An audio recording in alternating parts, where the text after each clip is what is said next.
Vous êtes tombée dans le rugby très très jeune, parce que votre grande sœur Caroline faisait du rugby déjà.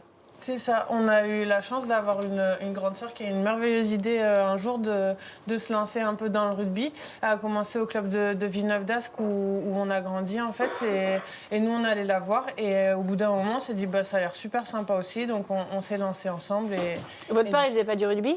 On n'a pas du tout une famille rugby, mais déjà région, pas forcément rugby ouais, c'est vrai à Lille. Et c'est vrai que ça arrivait vraiment par hasard.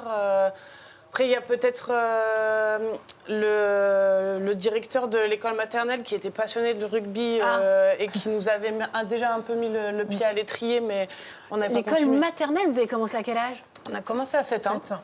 On a pris du temps avant de se décider officiellement sur le rugby, mais... vous vous rappelez ce que vous vouliez faire petite, votre rêve d'enfant? Ça fait marrer Roman. C'était bizarre. Oui, parce que j'ai hâte que Marine dise son rêve d'enfant. Je te commence du coup. Moi, je voulais être professeur des écoles. J'ai fait une formation là-dedans et puis au final, je me suis rendu compte que c'était pas forcément ce que je voulais adulte, mais en tout cas, c'était un métier que je trouvais super intéressant et enrichissant. Alors moi c'est un peu particulier, c'est vrai que quand on me demandait étant petite, bon très petite quand même, j'avais un rêve, c'était d'être retraitée sans faire de formation et tout. Je me suis dit c'était pas mal quand même comme métier, je voyais mes grands-parents le faire, ils faisaient ça très bien et je me suis dit mais pourquoi pas. Et ouais, donc ça t'arrivera peut-être un jour. Oui. Retraité du sport, ça t'arrivera. Oui, non, ça va, vous avez encore un peu de temps. Ça va. Oui. Donc vous débutez le rugby à 7 ans, club de Villeneuve d'Ascq, à côté de Lille. Vous dites que pour des jumelles, vous n'êtes pas collés dans la vie, mais que sur le terrain, c'est vraiment le moment où vous vous retrouvez. C'est exactement ça. En fait, même quand on était plus jeune, c'était un peu plus dessiné, ce côté où, quand on était au rugby, on était hyper heureux d'être ensemble. Mais par contre, à l'école, on demandait par exemple d'être dans des classes différentes pour avoir un peu notre identité, nos copines, nos copains et avoir chacune un peu nos vies. Donc déjà très petite, ça s'est un peu différencié comme ça. Et justement, est-ce que ça... Il n'y a pas des facilités énormes d'être jumelles sur un terrain? Parce qu'on dit que quand on joue longtemps... D'ailleurs, les joueurs qu'on retrouve en équipe nationale qui jouent ensemble dans un club, ils ont vachement de facilité, des réflexes, etc. Vous les avez naturellement? Nous, oui, voilà. Après, on est à des postes quand même un peu éloignés. Oui. Mais ça a vraiment plus un côté rassurant. Sur tout ce qui est autour d'un match. Nous, on a eu la chance, déjà, quand on arrive en équipe de France, de le faire à peu près en même temps ou avec un an d'écart. Donc, quand on rentre dans ce milieu-là, il y a beaucoup de stress.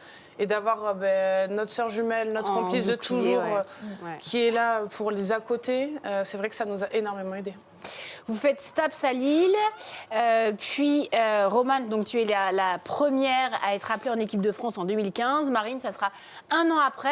Comment ça s'est passé pour toi, Marine, du coup, de voir ta sœur partir en équipe de France? Est-ce que tu étais frustrée? Est-ce que tu étais contente? C'était quoi tes sentiments? Beaucoup de fierté parce que Romane a fait sa première sélection à 19 ans. Et en général, on commence qu'à partir de 20 ans ou plus, parce qu'on a nos 2 années moins de 20. Donc moi, je n'ai pas eu de frustration pour moi, que de la fierté pour Romane. Et je savais qu'il me restait encore une année de moins de 20. Mais par contre, du coup, ça m'a mis un petit boost en me disant, par contre, l'année prochaine, les moins de 20, c'est fini pour moi. Il faut que je me bouge pour la rejoindre en équipe de France le plus possible. Bon, ça s'est passé comme ça. Oui. Super. Qu'est-ce qu'on ressent la première fois qu'on entend la Marseillaise, qu'on doit la chanter? Forcément très, très émue. Je pense que je m'en rappellerai surtout de la première ensemble. Parce que du coup, c'est quelque chose qu'on attendait depuis longtemps. Depuis qu'on est petite, c'était un peu un rêve de porter ce maillot-là, de pouvoir vivre ces moments-là. Donc, du coup, hyper heureuse. Et en plus de le partager ensemble, c'était quelque chose d'exceptionnel. Donc, et votre famille, comment elle très fière. On a la chance d'avoir une famille passionnée par ça, qui nous suit partout. Et donc, du coup, de vivre ces moments-là et de pouvoir les partager. C'est un peu de sacrifice de temps en temps aussi, le fait d'être sportif de haut niveau. Et le fait de rendre un peu à nos proches ce qu'ils nous donnent tout au long de l'année. Ça veut dire du temps ou même parfois juste de nous supporter avec nos caractères aussi et nos moments un peu plus compliqués.